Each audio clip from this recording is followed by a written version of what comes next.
এই মুহূর্তে সবকথে বড় খবর, ভাই আপনারা জানেন যে আব্বাস সিদ্দিকীর, নওশাদ সিদ্দিকীর যা বাপ মাকে যে গালাগালি দিয়েছিল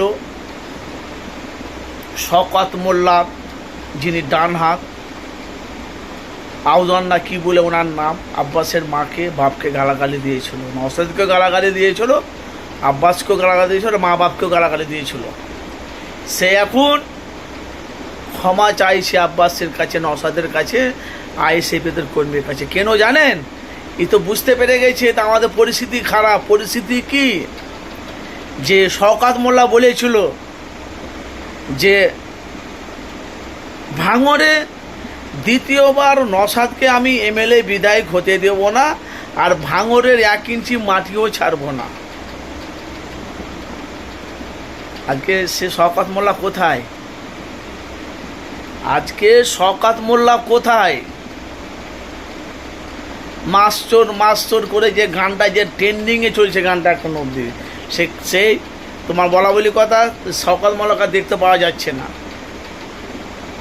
ভাঙড়ের মানুষ তো বলেছিল আমাদের যদি কলজাকে যদি কেটে পিস পিস করে দেওয়া হয় তবু আমরা নওশাদকে ছাড়া আমরা কাউকে ভোট দেব না, আর তার সাথে সাথে আমাদের যদি কলজাও যদি কেটে পিস পিস করে দেয়, জানও যদি লিয়েলা মেরেও যদি দেয়, আমরা নওশাদ ছাড়া ভোট দেবো না।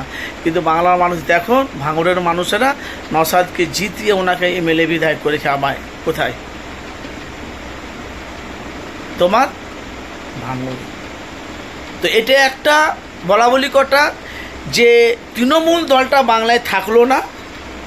আর দেখেন আজকে ভয়ে, যেহেতু ওরা তো বুঝতে পারছে দেখে তো, মানে শওকত মোল্লা তার কোনো চ্যালেঞ্জ নেই। ভাঙড় বলবো, ক্যানিং বলবো, আশেপাশে কোনো আর চ্যালেঞ্জ নেই। ওদিকে যা হচ্ছে সব আইএসএফ আর বিজেপি।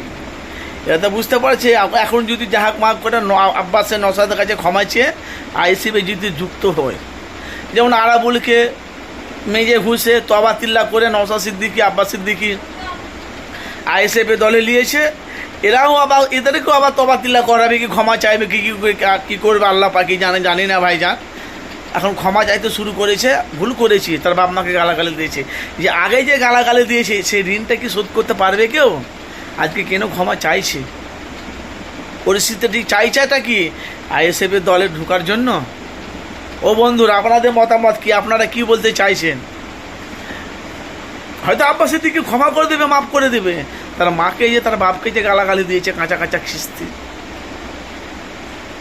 এখন ক্ষমা চাইছে, ওনাকে মাফ করে দাও, ক্ষমা করে দাও। তা আপনাদের অবশ্যই মতামত জানাবেন। আব্বাস সিদ্দিকী ভাইজান ক্ষমা করবে, কিন্তু দলে কি নেবে? আবার দেখো না কি হয় পরিস্থিতি, কিনা বাংলার পরিস্থিতি ভাই খুব খারাপ।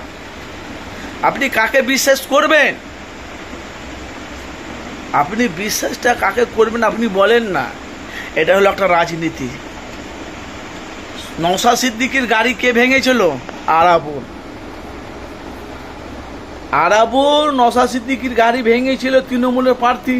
নওশাদ বলেছিল 2026-এ বিধানসভা ভোটে এই গাড়িকে আমি নিয়ে যাব, গাড়িকে নিয়ে গেছিল।